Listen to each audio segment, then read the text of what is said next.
Во владата се внимавало каква храна конзумираат функционерите. Возврати премиерот Христијан Мицкоски откако се најде на мета на критики од јавноста дека владата се расфрла со пари по овошје и зеленчук, додека работниците бараат минимална плата. Мицкоски денеска рече и дека во влада не можат да живеат од воздух, дека постат, но и дека банани не јадел.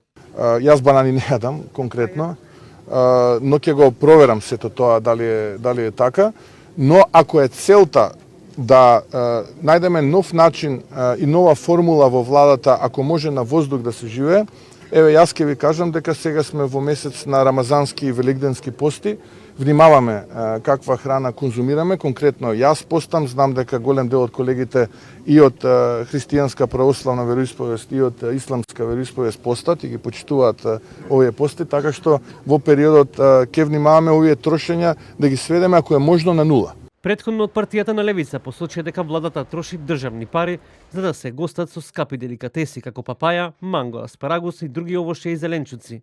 Додека работниците одвај преживуваат со мизерни плати, нивните пари се трошат на гурмански луксузи за владините паразити.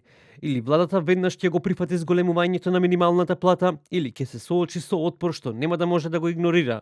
За 2.190.000 денари владата набавила прва класа овошје и зеленчук, иако премиерот претходно кажуваше дека тој не пробал грозје, праски, дињи и слично.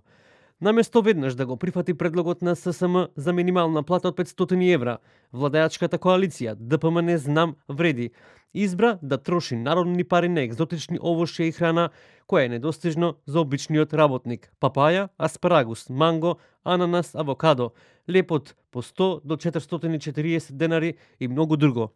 Премиерот Христијан Мицкоски денеска обелодени дека патувањето на македонската делегација во Будимпешта по повод одржувањето заедничка меѓувладина седница чинело 2.600.000 денари. Со оваа сума, како што рече, се покриени трошоците за авионски билети за 60 лица кои биле дел од македонската делегација во Унгарија. Додаде дека тоа е околу 700 евра по билет со сите вклучени такси.